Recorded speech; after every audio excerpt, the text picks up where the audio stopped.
वो अपने घर के पीछे बने स्विमिंग पूल के किनारे इजी चेयर पर बैठा हुआ था।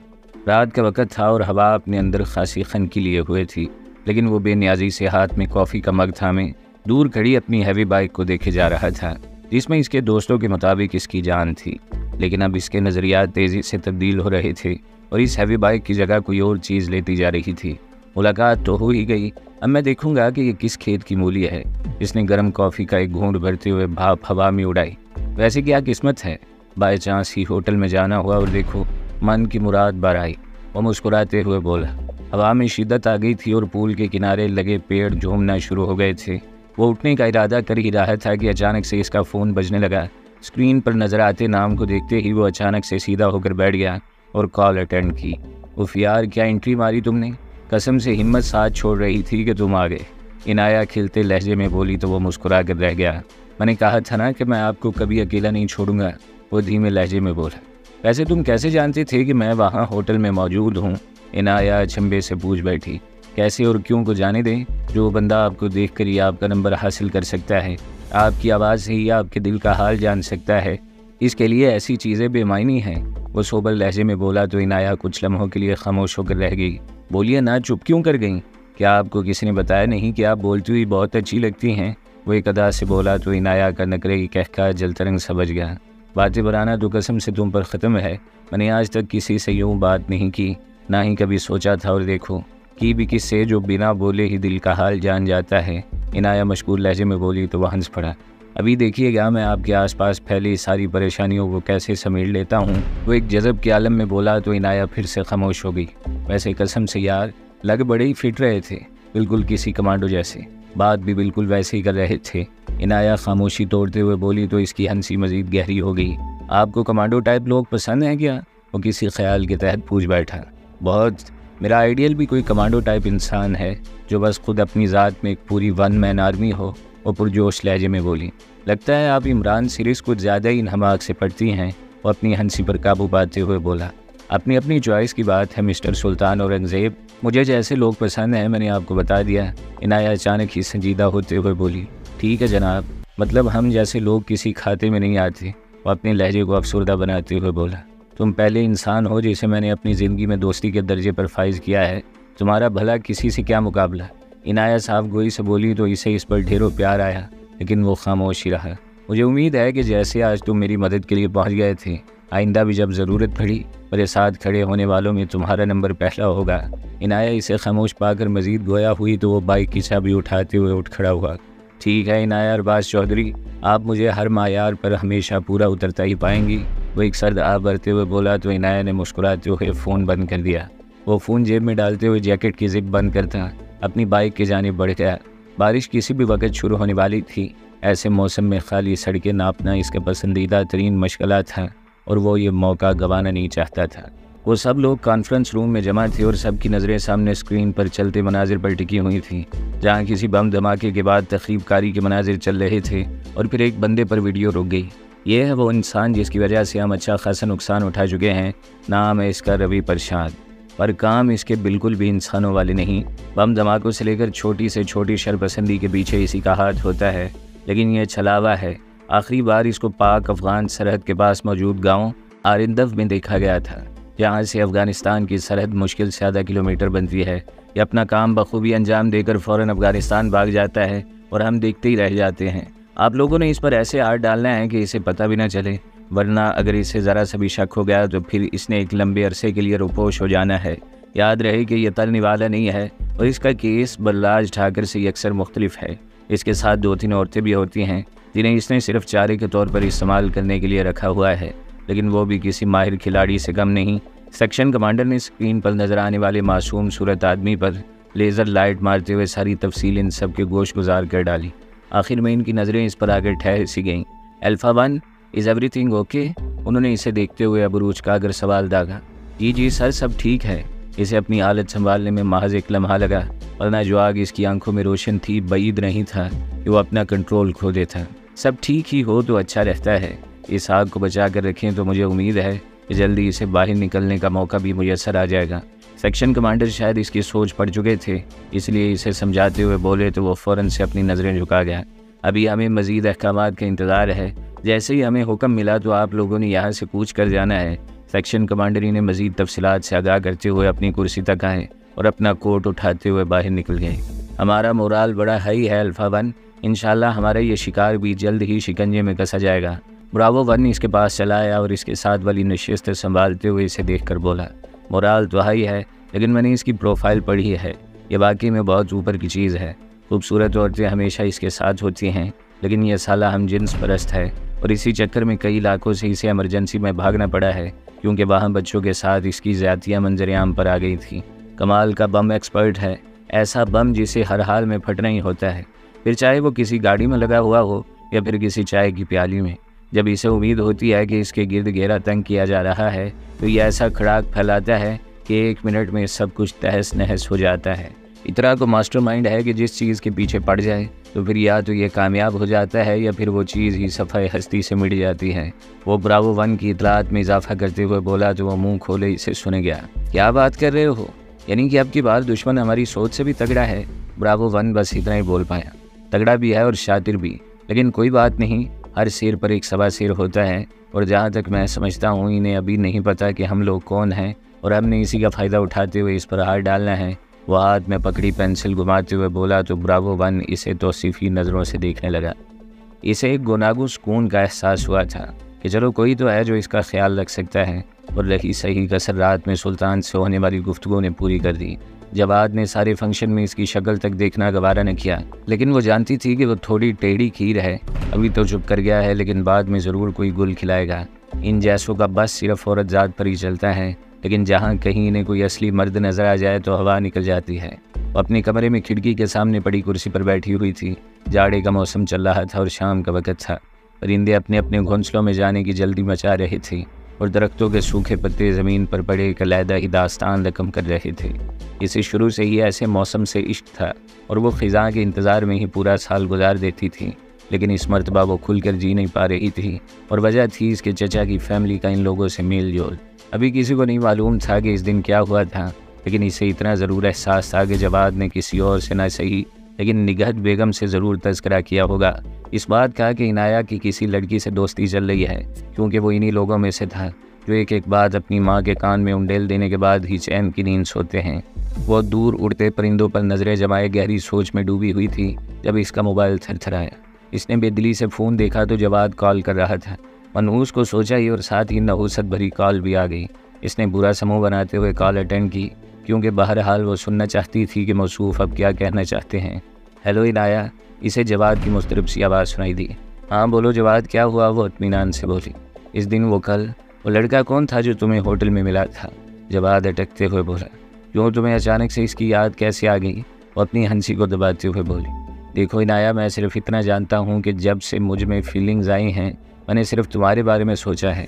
अब अगर तुम किसी और के साथ अपनी इन्वॉल्वमेंट शो करोगी तो फिर मैं वायलेंट हो जाऊँगा। वो अजीब से लहजे में बोला।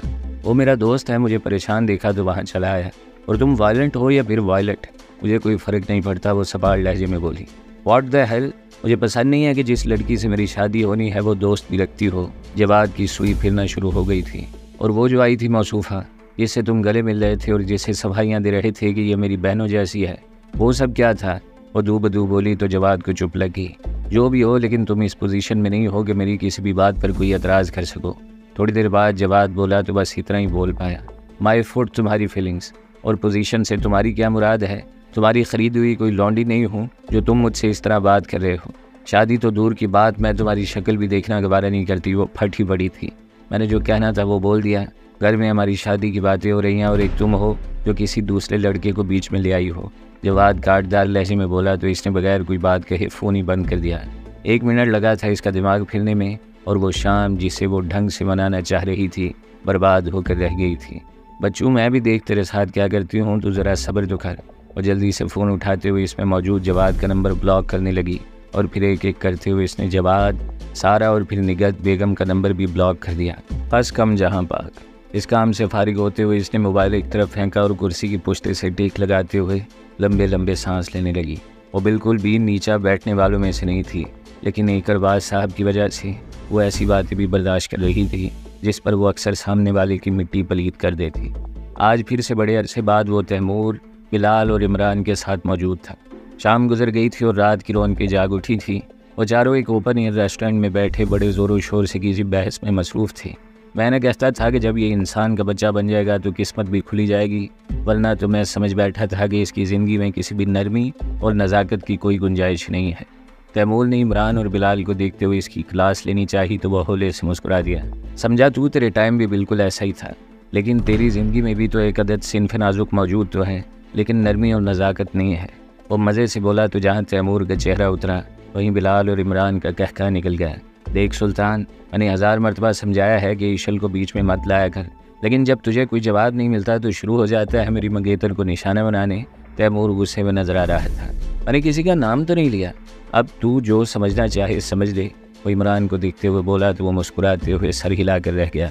जो भी है, हम तो बस ये चाहते हैं कि अब तू भी घर बार वाला हो जाए। वो क्या कहते हैं कि ना नो मन तेल होगा और ना ही राधा नाचेगी। तैमूर ने अपने मुहावरात के ख़जाने में से एक अदद मुहावरा इस पर फिट करना चाहा। ओ भाई मेरी फ़िक्र छोड़ दे, जब किस्मत में हुआ तो शादी भी हो जाएगी और बच्चे भी। वो जान छुड़वाते हुए सामने देखने लगा जहाँ से वेटर इन्हीं की तरफ आ रहा था। लो जी, अब तो खाना नज़र आ गया भाई साहब को। अब तो इनकी फ़िलॉसफ़ी होगी कि तू कौन और मैं कौन। तैमूर इसकी नज़रों के ताक़ुब में देखते हुए बोला तो सबकी हंसी निकल गई। तो और क्या, इंसान कमाता ही इस पेट के लिए है। वो होंठों पर ज़ुबान फेरते हुए बोला तो सभी बेचैनी से वेटर की जानिब देखने लगे। एक तो सबको भूख बहुत ज़ोरों की लगी हुई थी और ऊपर से रही सही का सलीम की माँ बहन होने वाली बहस ने पूरी कर दी थी। इसलिए जैसे ही प्लेटर इनकी टेबल पर सर्व किया गया वो चारों सब कुछ भुलाते हुए इस पर टूट पड़े। आगे बात चली या नहीं? तैमूर ने सीख कबाब को दांतों से तोड़ते हुए इसकी जानिब देखकर पूछा। यार वो बेचारी बहुत परेशान है, मेरी इससे रात भी बात हुई थी। इतना कहते हुए इसने होटल वाला सारा किस्सा तैमूर के गोश गुजार कर डाला। यार तू बड़ी कुत्ती चीज़ निकला हुए, मतलब उल्टा जोर कोतवाल को डांटे। तैमूर को का एक बड़ा घूंट भरते हुए इरशाद फरमा गया। मैं चाहता तो बस 1 मिनट में इसके 14 तबक रोशन कर देता।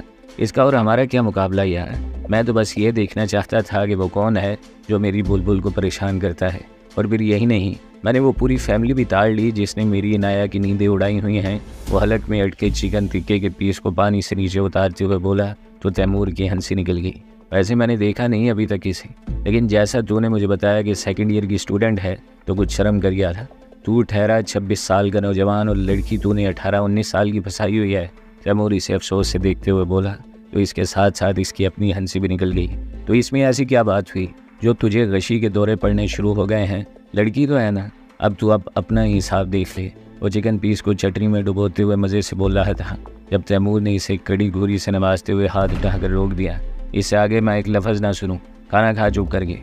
तैमूर के तेवर ख़तरनाक नज़र आ रहे थे, इसलिए इसने मुस्कुराते हुए खामोशी से खाना खाने में ही याफियत जानी। रात आधी से ज़्यादा बीत चुकी थी, लेकिन वो हनूज़ जाग रही थी। एक अजीब सी बेचैनी इसके पूरे वजूद को घेरे में लिए हुए थी। आखिर वो उठी और अपने बिस्तर पर जाकर लेट गई। एक तो ठंड बहुत ज़्यादा थी, ऊपर से घर का हीटिंग सिस्टम अभी तक ठीक ना हो पाया था।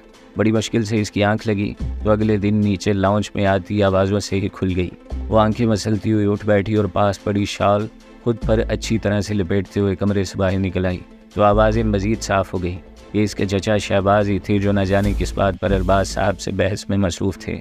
और भाईजान, मैं जो कह रहा हूँ जो जैसा था वैसा ही हो जाएगा, और इसीलिए मैं इस रिश्ते को जोड़ने की कोशिश कर रहा हूँ जो कभी टूट गया था। इसलिए मैं अपने बेटे के लिए इनाया का हाथ तक मांग रहा हूँ कि चलो जो खलिश थी वो इस रिश्ते से ख़त्म हो जाएगी, लेकिन आप हैं कि एक ही बात की रट लगाई हुई है कि इनाया की मर्ज़ी के ख़िलाफ़ नहीं चलेंगे। इसे चचा शहबाज की झिंझिलाई हुई आवाज़ सुनाई दी। तो इसमें हरज ही क्या है शहबाज, ज़िंदगी बच्चों ने गुजारनी है, जो मर्ज़ी भी इन्हीं की होनी चाहिए। मैं ज़ोर ज़बरदस्ती का कायल नहीं हूँ, पहले ही मैंने अपनी बेटी को बहुत परेशान किया है, अब मज़ीद और नहीं। अगर वो मानती है तो ठीक है, वरना मेरी तरफ से इस मामले में माजरत ही है। अरबाज साहब के अल्फाज से बेचारगी साफ जाहिर हो रही थी, जबकि वो ऊपर बालकोनी में खड़ी अपने बाप की लाचारी पर कुढ़ रही थी। एक मरतबा तो इसके जी में आई कि नीचे जाकर सबके सामने ऐलान कर ही डाले कि इससे ये रिश्ता किसी तौर कबूल नहीं, लेकिन जब इसके बाबा इसकी इतनी अच्छे से साइड ले रहे थे तो इसे परेशान होने की ज़रूरत नहीं थी। वो खामोशी से वापस मुड़ते हुए अपने कमरे में चली आई और खिड़की से बाहर देखने लगी। दुनिया कैसे अपनी मौज मस्तियों में खोई हुई है और एक मैं हूँ जो रोग पाल कर बैठी हुई हूँ। इसने कूदते हुए सोचा और टेबल पर पड़ा अपना मोबाइल उठाकर चेक किया, जिस पर कोई कॉल मौजूद नहीं थी। जिसे थोड़ा बहुत कुछ समझा था, इसे कॉल करो तो बात कर लेता है, वरना इसे भी मेरी कोई परवाह नहीं। अचानक ही इसे रोना आ गया और वो मोबाइल साइड पर पटकते हुए वहीं बेड के कोने पर टिक गई। आंसू निकलने का बहाना मिला तो इसकी आंखें भीगती चली गईं। बिल्कुल ही अकेली हो गई हूँ मैं। मामा अलग परेशान है और बाबा फजूल में सफाइयाँ देने में लगे हुए हैं। एक ही बार इनकार मार क्यों नहीं देते इन लोगों के मुंह पर। वो अपनी रेशमी बालों को मुट्ठी में जकड़ते हुए बोली और उठने ही लगी थी जब इसका मोबाइल थरथरा उठा, क्योंकि हमेशा की तरह इसका फ़ोन साइलेंट पर ही था। इसने देखा तो सुल्तान की कॉल आ रही थी, लेकिन वो इस पोजीशन में नहीं थी कि इसकी कॉल सुन सकती। इसने फ़ोन बजने दिया और ख़ुद वॉशरूम में चली आई। शीशे में खुद को देखा तो ज़रा सी देर में इसकी आंखें गुलाबी हो चली थीं। चेहरे पर ठंडे पानी के छींटे मार कर बाहर निकली तो अरबाज साहब को अपना मुंतज़िर पाया। कैसी है मेरी जान से प्यारी बेटी? अरबाज साहब इसे देखकर मुस्कुराते हुए बोले। इनकी इसके कमरे में मौजूदगी यह जाहिर कर रही थी कि चचा शहबाज जा चुके हैं। ठीक हूँ बाबा, लगता है कोई आया हुआ था। मुझे नीचे से बोलने की आवाज़ें आ रही थी और अरबाज साहब को कुरेदते हुए बोली, हाँ वो तुम्हारे चचा आए हुए थे। अरबाज साहब एक सर्द आह खारिज करते हुए बोले, खैरियत? सब कुछ जानते हुए भी इसने पूछना मुनासिब समझा। वही जबात के सिलसिले में बात करने आए थे। मैंने सोचा कि आखिरी मरतबा तुम्हारी मर्ज़ी मालूम कर लूँ। वो इसे देखते हुए पुरुमीद लहजे में बोले, मेरा जवाब तो आप जानते हैं बाबा, अपनी मर्ज़ी बताएं। वो ऊपर नीचे टेंशन ले लेकर तंग ही आ चुकी थी। मेरी तो यही मर्ज़ी है बेटा कि अब जो हालात ठीक होने जा रहे हैं तो फिर हम इसे क्यों ख़राब करें। अब जो आप कहोगी वही होगा, लेकिन सोच समझ कर जवाब देना। वो ऐसे लहजे में बोले कि इनका चेहरा इनके अल्फाज का साथ नहीं दे रहा था। ठीक है बाबा जी, जैसा आप मुनासिब समझे। मेरी अभी भी वही एक इकलौती शर्त है कि अगर मैं वहाँ तंग हुई और उन्होंने मुझे ज़ेज करने की कोशिश की जो वो करेंगे तो फिर मैं यहाँ नहीं आऊँगी, बस मैं कहीं भी चली जाऊँगी। वो दो टोक अल्फाज में बोली तो अरबाज साहब दहल कर रह गए। ऐसी भी अंधेर नगरी नहीं मची हुई मेरी जान। अच्छा सोचो तो सब अच्छा ही होता है। जब ये सोच कर जाओगी कि तुम्हारी वहाँ नहीं बन सकती तो फिर क्या फ़ायदा ऐसी शादी करने का। वो परेशानी से बोले तो वो फीका सा मुस्कुरा दी। कोशिश तो मेरी पूरी होगी बाबा जी, लेकिन एक चीज़ ऊपर से भी होती है जिसे किस्मत कहते हैं। जो इसने लिख दिया वही होगा, मेरी तरफ से कोई मसला नहीं।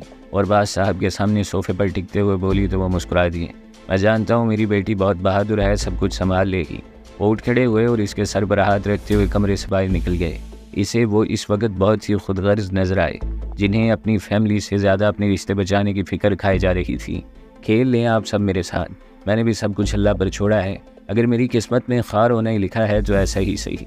अभी मेरी उम्र ही क्या है जो ये सब मेरे रिश्ते के गम में पागल हुए जा रहे हैं। वो रूहान से लहजे में बोली और अलमारी से अपने कपड़े निकालने लगी। नहीं बनूंगी मैं किसी पर बोझ, जो होगा इसे सामने से फेस करूंगी और इन्हें बताऊंगी कि मैं हर तरह के मामलात का मुकाबला करने के लिए तैयार हूँ। वो आंसू पहुँचते हुए बोली और कपड़े निकाल निकाल कर बेड पर ढेर लगाने लगी।